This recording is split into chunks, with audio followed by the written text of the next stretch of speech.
am Deidre Quinn, and welcome to Pending and Trending, a podcast that started in real estate and grew into so much more. Here, we talk about the power of building wealth, creating opportunities, and designing a life that lasts for generations. With expert guests and real conversations, my mission is simple: to help you elevate your journey and build the legacy you deserve. Welcome back to Pending and Trending. Today's episode is one you will want to lean all the way into, especially if you're thinking about building long-term wealth or helping your clients do the same. I am joined today by Brad Warren, a land banking consultant based in San Francisco Bay Area, who specializes in helping investors create generational wealth by purchasing pre-developed land in the path of growth around the Los Angeles area. With more than 40 years experience as a business coach, international speaker, and author of Just Sold, Brad has trained thousands of professionals worldwide. Today, he focuses exclusively on teaching investors and agents how to leverage one of the most overlooked, low-risk, high-reward wealth strategies out there. In this conversation, we'll break it down: what land banking actually is, how investors can potentially triple or even 7x their investment over time, why patient investing is the key to unlocking massive long-term returns, and how realtors can partner with Brad and earn referral opportunities along the way. Whether you're looking to invest or to bring more value to your clients, or if you want a smarter path to wealth, this episode will open your mind to what's possible. Let's dive in. Brad, thank you so much for joining us today. I'm excited for the conversation, and let's jump in and break down what is land banking. What can you define land banking for us and tell us what it is? Sure. In its most simple form, land banking is buying pre-developed land, meaning raw land with nothing on it, that's strategically placed in the path of growth, holding. And we're very conservative at our company. We tell people 7 to 10 years. This is not get rich quick. This is not overnight success. This is buy and hold on average. It can happen sooner. It can happen later. But 7 to 10 years is a sweet spot. And then you sell your land to a developer who absolutely needs your land for a project that they are building. And they can't build that project without your land. So you're in the driver's seat. And that's why we expect people to get very generous returns, usually in the 3 to 7x range. Okay, so what inspired you to get into this business? So I have been married about 36 some odd years, and I do a quarterly net worth statement. I started this in March of 1989. My wife and I were going to get married in August of 89. And on December 31st, 2011, I looked at the numbers and I had an epiphany. I realized, Deidre, that my wife could retire with her 401k. Together, she and I could retire on her 401k.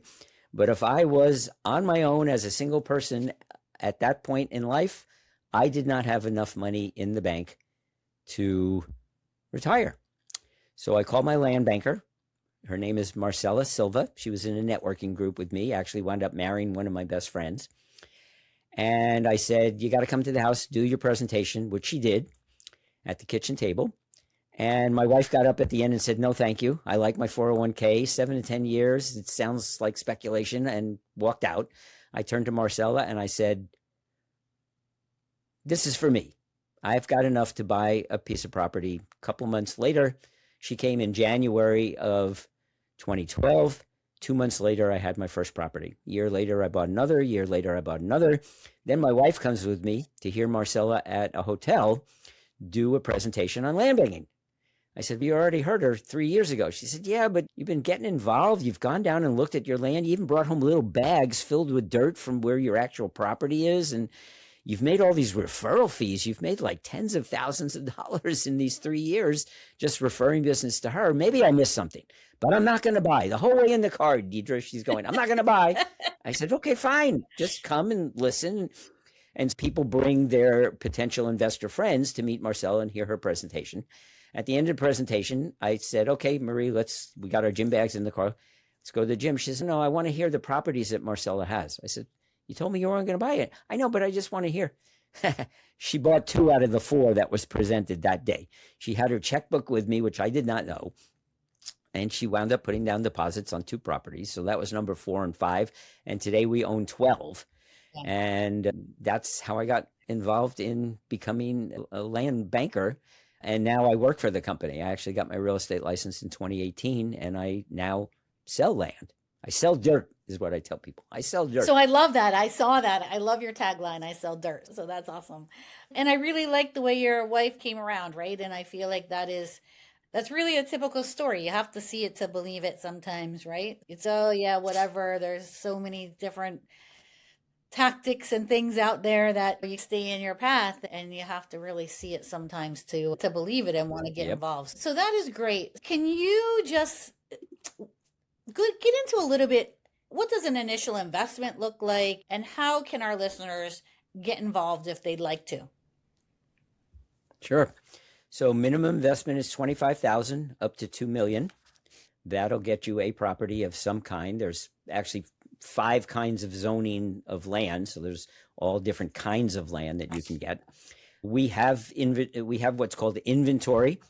Our company actually takes the first risk. We meaning Valor, actually buys the land itself, and then we sell that land that we own. We sell that to the investor. So we have some land in inventory. And if the person says, Brad, I have $75,000 and I want residential, and we don't have something in that price range, we then tell our research and acquisition team to go out and find the land for that person. So there's a couple of different ways that you can purchase land. It's either we have it available ready in a couple of days, you put down your deposit, and 21-day close, you own it, or we put you on a wait list while we go and find that land. Okay, so you said 2 things I don't want to lose sight of. One being residential versus commercial, or whatever. What are the different types of land that you recommend, and do you recommend different kinds for different reasons, or how does that look? Yes and yes. Okay, so at the very bottom, the least expensive is non-residential agricultural. That's farmland, and for us, it's solar farms. So it fits right in there. So that's where it's going to go. You're going to sell your land to an energy company that wants to build a solar farm. Mm-hmm. Then you have residential housing. You have industrial, light and heavy industrial. So that could be a warehouse. It could be a manufacturing facility, something like that.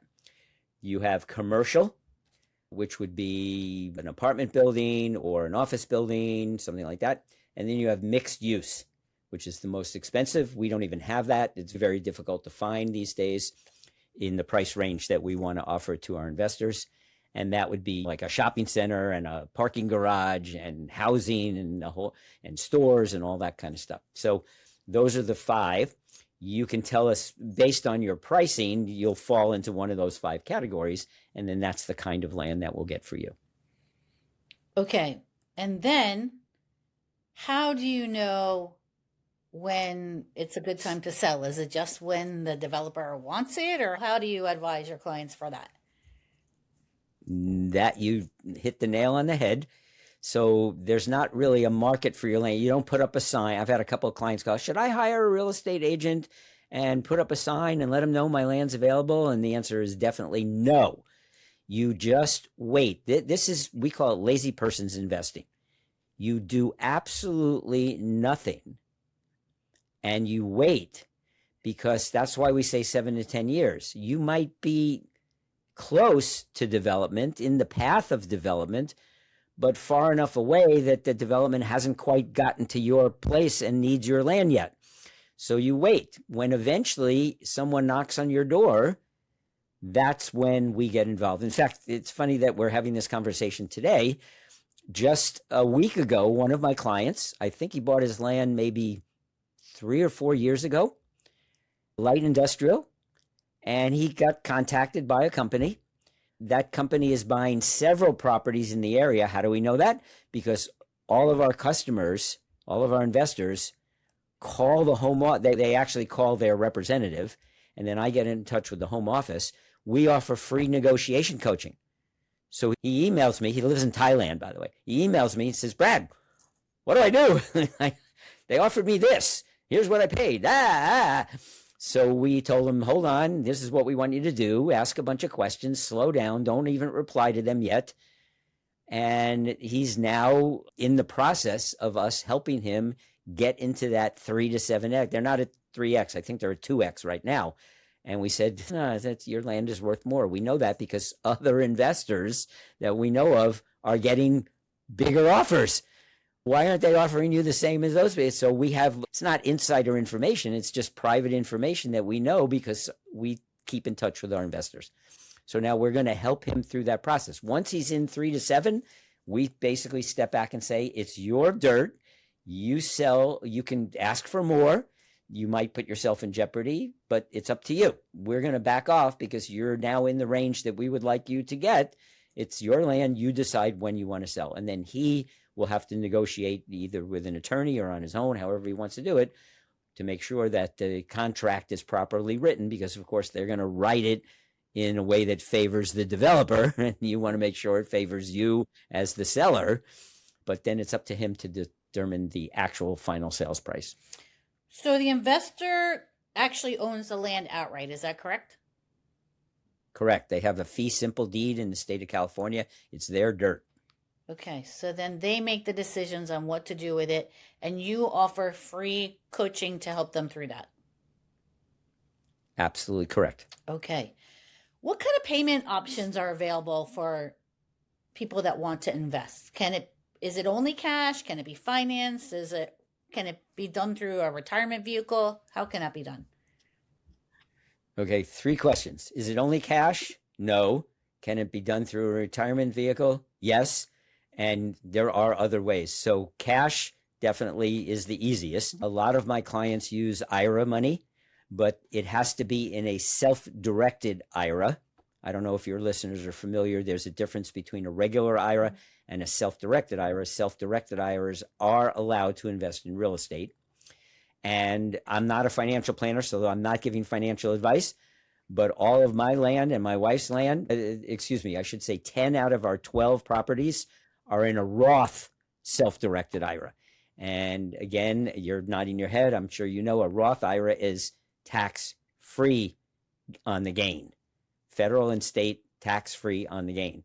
So any of that land, any of those 10 out of those 12 that are in our Roth, when we sell it, all the money is ours. We don't have to pay any taxes because we're using after-tax money. But that's a question for a financial advisor, for their CPA. They should go and get that information. You can't really, we don't recommend that you finance, because now you're going to be paying interest on the loan, which is going to eat into your profit and not get you to the 3.7x. So we highly recommend that you not do that. But if somebody, because of their finances, they want to do that. I had one person ask me if they could use a HELOC, a home equity line of credit. And I said, yeah, but what interest rate are you going to, oh, you're like 8, 9, 10%, whatever. It was ridiculous. I said, figure out what you're going to pay over 10 years, Sure. And it's going to take away all your profit. Yeah. Oh, 1031 exchange. And again, we won't go into that in this conversation. Maybe you've had a program before explaining what that is, but they can exchange like to like, real estate to real estate. So anything like a duplex, a quadplex, an apartment building, other land someplace else that they're not happy with, and they want to come with us, they can 1031 exchange it. That's excellent. So any of our listeners here that have clients or that want to do a 1031 exchange themselves that perhaps don't want to manage a rental property anymore, then they should connect with you and learn more about this land banking.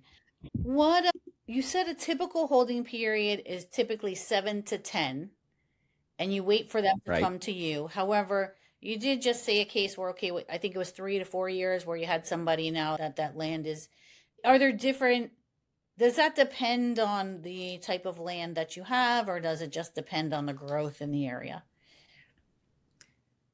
More the latter, the growth in the area. Okay. We have seen, though, over the last year to year and a half, a tremendous explosion in developers wanting solar property. And that's driven by the laws in California that require us to get all of our energy for homes and buildings. We're not even talking electric vehicles, electric trucks, things like that. Just the electricity for homes and buildings by 2045 has to come entirely from renewables. So you can imagine the energy companies in California that will be fined millions of dollars if they don't meet this goal. And you say, right, that's a long way off. Yeah, it's 20 years from now. But when you look back at the last 20 years, we're only at about 1/3 Right. of our energy coming from those resources. So we got to double, triple what we got to do 2 times what we've already done in the next 20 years. So they're going crazy. So they're buying up a lot of land right now to build these gigantic solar farms. We've also seen the solar farms getting bigger and bigger. We've also seen more what are called BESS, BESS, battery energy storage systems. They're now building way more of these because when the sun goes down, guess what? Your solar farm stops producing electricity. But people don't turn out their lights at 5 o'clock in the winter and you live in darkness. So they've got to now store all that excess energy that they're creating during the day that's more than enough to power everybody's home and buildings. They store the excess and then they use that at night when people come home and turn on the TVs and the air conditioners or whatever, the heaters. That's great. There's a lot going on there. We've also seen quite a bit in the area of warehouses, particularly where we invest, because there are several cities in Southern California. We only invest in 60-mile radius around downtown LA, a little bit in Palm Springs and that area, but Desert Hot Springs, but the vast 95% of our investments are inside the 60-mile radius around LA. And many of the cities within that radius have declared a moratorium on more warehouses because the minority communities that are in those areas have risen up and gotten some power and said, hey, we're tired of these trucks 24/7. We're tired of the pollution. We're tired of the noise. We're tired of our roads getting ripped up. No more warehouses. Okay, so where are they going to build them? In Lancaster and Palmdale, where we invest. So we're seeing a lot of our customers, a lot of our investors exiting by selling to developers who want to build these gigantic warehouses, like an Amazon warehouse, a Skechers warehouse, Michael's warehouse, places like that. Okay, so I imagine just like any investment, you run the risk of losing your investment. What are the chances of that? How likely is that for someone to lose their investment that they do in land banking with you or your organization? The biggest obstacle to land banking is patience. So anybody that tries to get rid of their land sooner than, it's like a wine. You can have a really expensive bottle of wine, which they tell you to wait 5 years before you drink it, and you get impatient and you decide to drink it sooner. It'll taste good. It won't taste great because it's not ready. It's the same thing with land. You could put your land up for sale. You could get rid of it sooner, and maybe you'll get back what you paid, maybe. But the goal here is to be patient and to wait. So as far as I know, nobody, and the company's been around 46 years, since 1979, nobody has, quote unquote, lost money by getting rid of their land too soon. That's great. That's my understanding. That's great. Before we hopped on here, we talked a little bit about a 2% referral fee. Can you enlighten our group about that? Sure. We call them finders because they find people. So I will pay a finder. By the way, to become a finder, it's not like just anybody can do that. We screen you. We want to make sure that you have to watch a 1-hour presentation on land banking before you're even allowed to become a finder. In fact, before you can even invest with us, we educate first.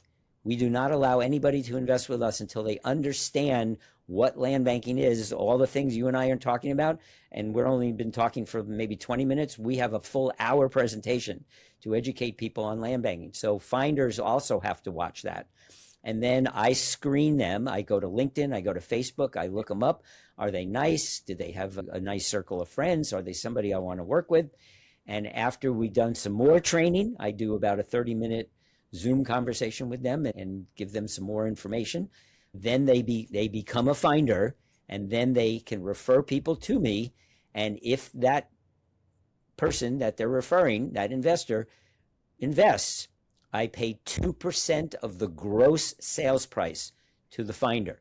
Now, a lot of people say, don't I have to be a real estate agent, a realtor, in order to get this fee? It's no, you're a 1099 independent contractor.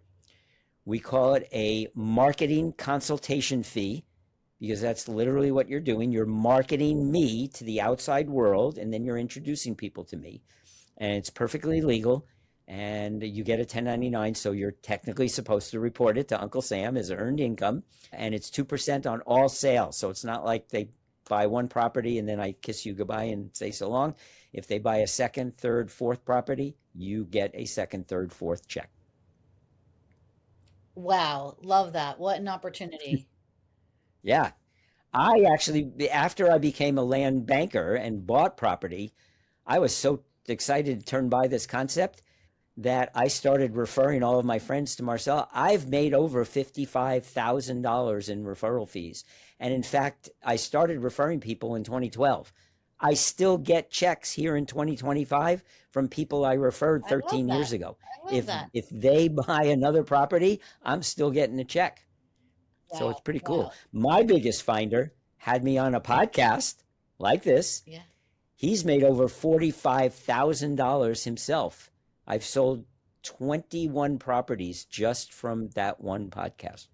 Amazing. That's amazing. Yes, very amazing. Wow. So, with that, do you have anything else that you want to share with our listeners right now? One question that I realized we didn't discuss, people always ask me, how do you find the land? How does your company find the land? We have something called the 16-point comprehensive analysis checklist. And our research and acquisition department, right now, while you and I are having this conversation, they are employees of the company and they're out there looking for land. We find a lot of land from people that are getting divorced because the judge says, oh, you guys own this property that grandma bought 20 years ago. Sure.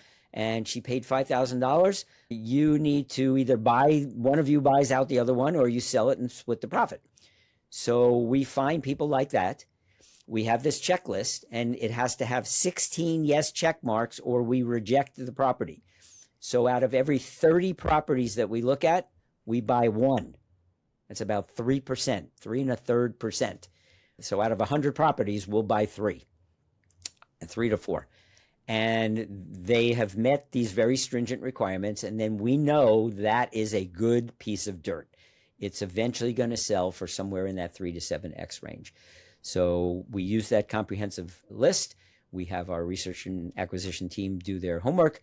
And so we know that the property we've done the due diligence. You're welcome to go and do due diligence yourself. Sure. But by the time you do that, we may have sold that property to somebody else. So when we have got one ready for you, you know it's gone through that process. That is great information, Brad. I'm so thankful that you were on today. I'm grateful for the conversation. I think it's amazing information for our listeners.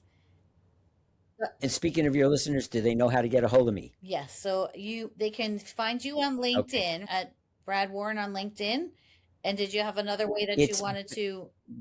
Yes, the best, absolute fastest way in today's day and age. I'm not a texter. I'm 74 years old.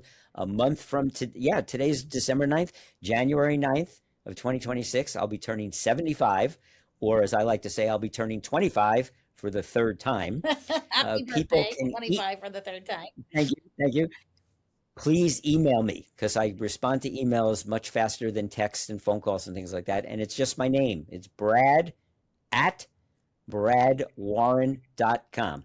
Brad at bradwarren.com. I always return emails within 24 hours, even when I'm on vacation. I was emailing people when I was on a cruise with my wife because business never stops. But that's the best way to get a hold of me. That's great. Brad, thank you so much for joining us today. My pleasure. Thanks for having me. What an incredible conversation with Brad Warren, someone who not only teaches wealth building, but truly lives it with intention and purpose. If today's episode sparked something for you, if you're curious about how land banking works, or if you want to explore whether this strategy could help you or your clients build long-term generational wealth, you can connect with Brad directly on LinkedIn under Brad Warren. And remember, Brad also offers a 2% finder's fee for successful introductions, making this an extraordinary opportunity for both investors and real estate professionals. As always, Thank you for tuning in to Pending and Trending. If you found value in today's episode, share it with someone who's ready to think bigger about their financial future. Until next time, keep learning, keep growing, and keep building the life you're meant for. Thanks for tuning in to Pending and Trending. Remember, generational wealth doesn't happen by accident, it happens by action.